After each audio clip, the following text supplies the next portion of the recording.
Now, for the filibuster, for years, actually for decades, our Democratic colleagues have been strongly opposed to what we call blowing up the Senate, because that's in effect what it would do. And Chuck Schumer had said that if we get rid of that 60-vote requirement, it would be, quote, doomsday for democracy. Then Senator Joe Biden said the nuclear option, quote, is a fundamental power grab for the majority party. What has changed, folks? Fast forward to now, and these same Democratic leaders are the ones that are now singing a far different tune.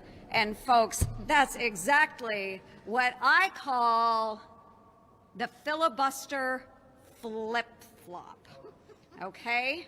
So maybe we'll see Chuck Schumer and Joe Biden wearing a pair of these around the Senate floor or the White House, okay? The filibuster flip-flop. So please tune in. Many of us will be speaking about this on the Senate floor as well. So for all of our friends here in the media, I mean, we've done the work for you. We have gone back, we've provided you with the quotes from our friends and colleagues across the aisle. So what's going on right now that it's no longer a doomsday for democracy? Is it not a fundamental power grab any longer? I would love to see those headlines explaining their statements away.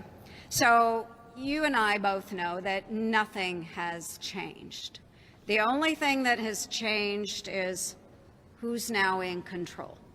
For starters, comparing Joe Biden and Chuck Schumer to literal flip-flops because of how they view the filibuster and how it's changed over the years, that's really funny. And Joni Ernst does have a pretty good sense of humor about it.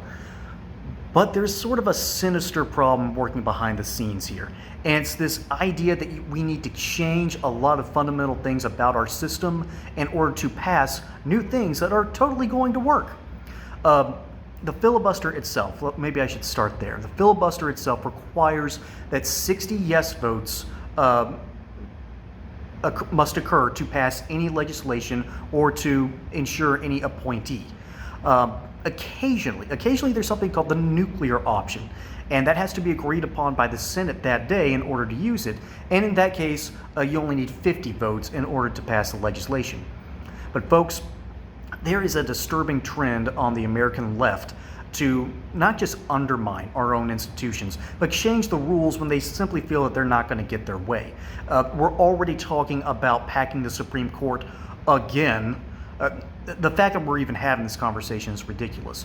But the whole point and purpose of the filibuster itself is not just so the senators can get up and speak for a long period of time.